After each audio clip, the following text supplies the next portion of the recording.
Hello, everyone. I'm Kibin Alleyne, and today is Tuesday, November 7th. You are now watching Open, a program that brings the Bronx and New York City straight to you. Don't forget to stay connected with us via social media at BronxNet TV. Leaders in New York City are working towards providing healthier meals for children in restaurants. Councilmember Kevin C. Riley has proposed a bill that will mandate kid menus to offer at least two healthy meals that meet specific nutrition standards. Councilmember Riley and Melanie Zuniga, a community dietitian at Food Bank for New York City and volunteer from the American Heart Association, joined me to discuss how these changes can impact the health of children in the Bronx. Thank you both so much for being here with me. Thank you for having us. Yeah, thank you. Now, Councilmember, can you just give us an overview of Intro 1202?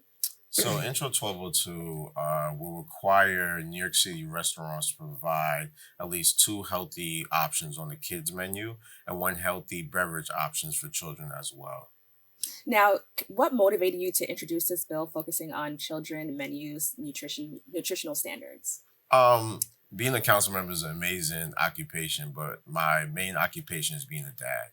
And as you see currently right now, more families traditionally are going out to eat when they're trying to fellowship with their, loved ones. And going out as a father can be challenging because there's usually only unhealthy options out there for parents like myself to provide our children.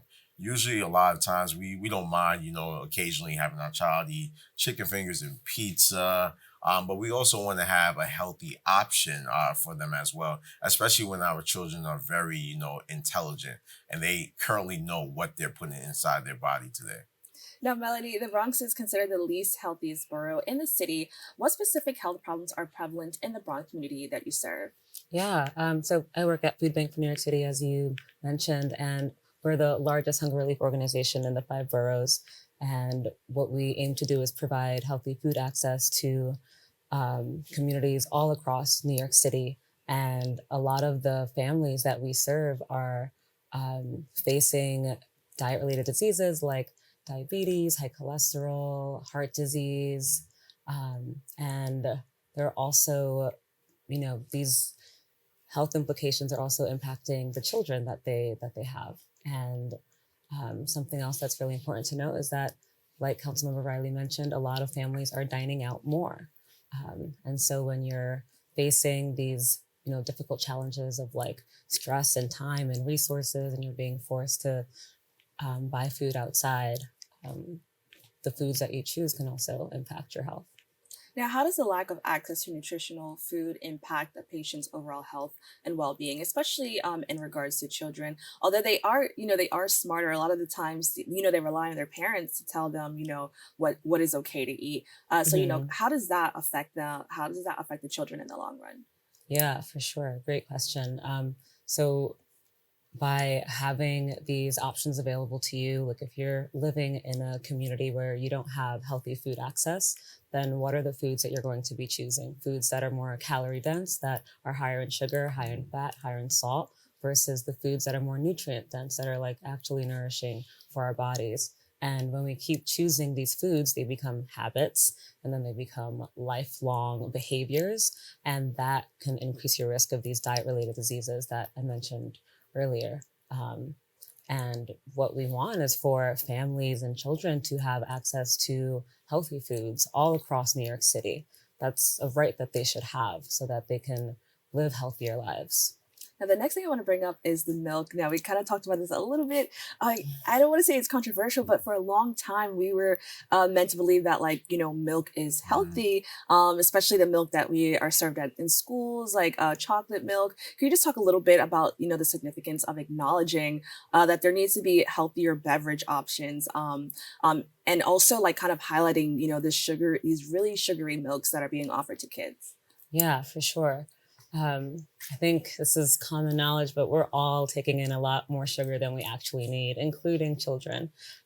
And so flavored milk also has a lot of sugar. It has good nutrition like regular milk, like calcium and vitamin D, but then there's also a lot of sugar in there that makes it really enticing and enjoyable to drink. But when our kids are already intaking so much sugar already, which can increase their risk of these diet-related diseases and dental caries, we want to provide parents with healthier choices for their kids. So I think the whole purpose is just to give them more options. and to be able to choose, to have the capacity and the knowledge to choose healthier beverages.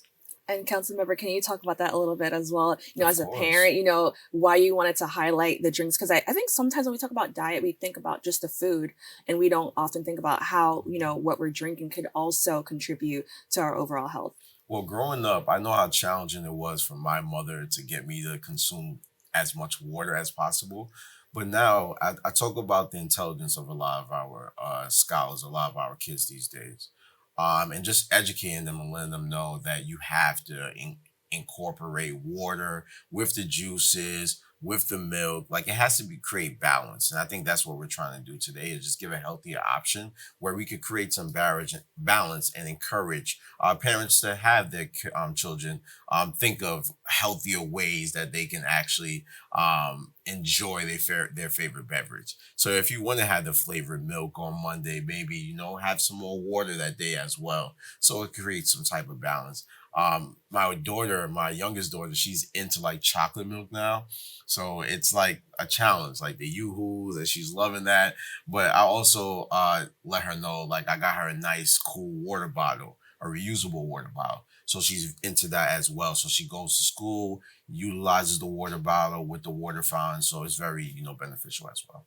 Now, what do you hope, what specific outcomes do you hope to accomplish through the passing of this bill? Yeah, just encouraging balance. We really want to promote a healthier lifestyle for not only our kids but families. The trajectory of families these days, dying from underlying health conditions, we saw that during the pandemic. We want to really push a healthier lifestyle, and I think this is what Intro 1202 will push. Families are going out, they're eating. If I want to enjoy a salad, I want my child to, be able to enjoy something as healthy as possible too. So we just want to, create a more healthier lifestyle and encourage a more healthier lifestyle within our communities. And how has the support been from the American Heart Association Oh, and then other tremendous. organizations that are, basically trying to help you push this, healthier lifestyle for many families in the Bronx and across New York City? American Heart Association advocates, organizations like the YMCA through our communities have been a blessing.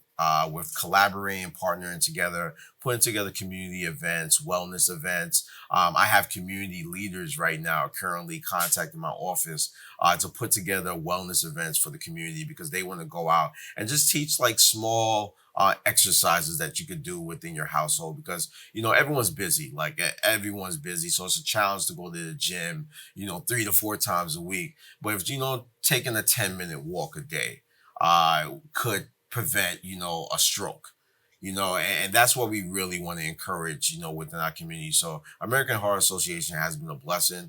We collaborate on tons of events, from CPR events to kind of pushing this healthier balance agenda within our community as well. So we're encouraging other groups in the community to contact our office and let's collaborate.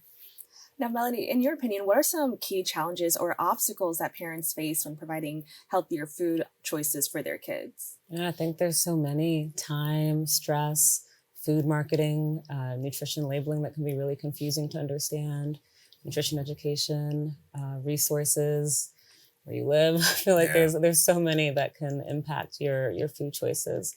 And I think all families want to provide healthy foods for their kids, and sometimes it's not always easy to do so.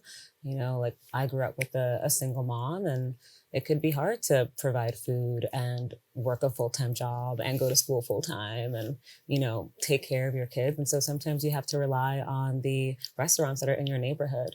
But if those restaurants don't have options that are super healthy for your kids, then, it may not feel like the best option.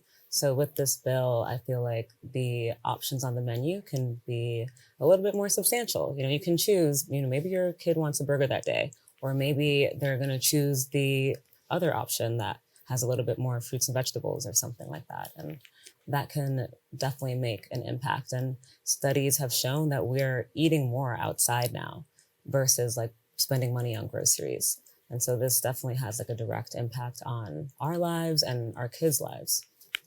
Now, Councilmember Riley, what are the next steps for this bill in September 2023? Well, we introduced the bill September 28th of this year. Currently, right now, I think we have about 13 co-sponsors on the bill. So we're trying to get it a hearing in the Committee on Health, which is chaired by Councilmember Shulman. Once we get that committee, it will go on the council floor for a floor vote for the entire council. Then the mayor will sign it into law. And once it's enacted, it goes into law after 180 days. Now, how can members of your district or or people in the Bronx collaborate with elected officials to address health disparities in their community? Reach out to us. We One thing I learned as a elected official, we have brilliant people within our community that have tremendous ideas. Sometimes the generic way of wellness is not going to the gym, like I mentioned earlier.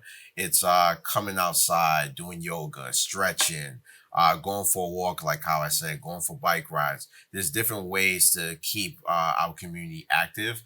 One thing I also promote is making sure our children are active as well. With these iPads and cell phones, it's so hard to rip them away from screen time. So you want to make sure that they're active. So what we do as elected officials, we try to invest in as much community-based organizations that have like tennis programs, basketball programs, coding programs, literacy programs, just making sure that the kids are active. And that's what we want to make sure doing today. So reach out to your elected officials, reach out to our office. We're always open to collaborating with individuals from our community. So please reach out and let's keep this healthy campaign going.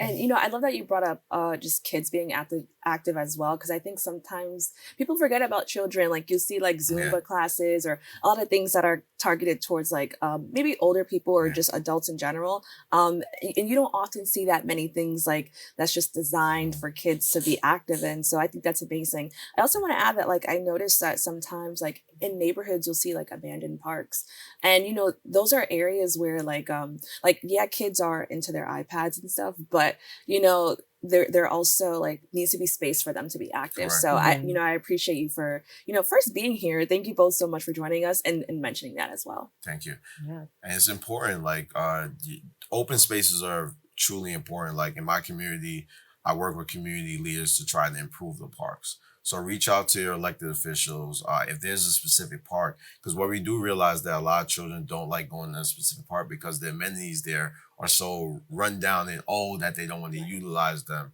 So sometimes the elected official, we don't go to the park every day. I don't slide down each playground every day, which I wish I can, but I don't slide down each slide every day. I don't swing in each swing every day. So sometimes we need those parents, those community leaders just to come to us to let us know so we can find some way to fit it within our budget. So open spaces are truly important. Well, once again, thank you both so much. Yeah, All right. thank Thank you. you. Thank you for having us. To find out more about the bill intro 1202, please go to Council Member Riley's website, which you can find on the screen below. Don't go away. We'll be back with more open right after this.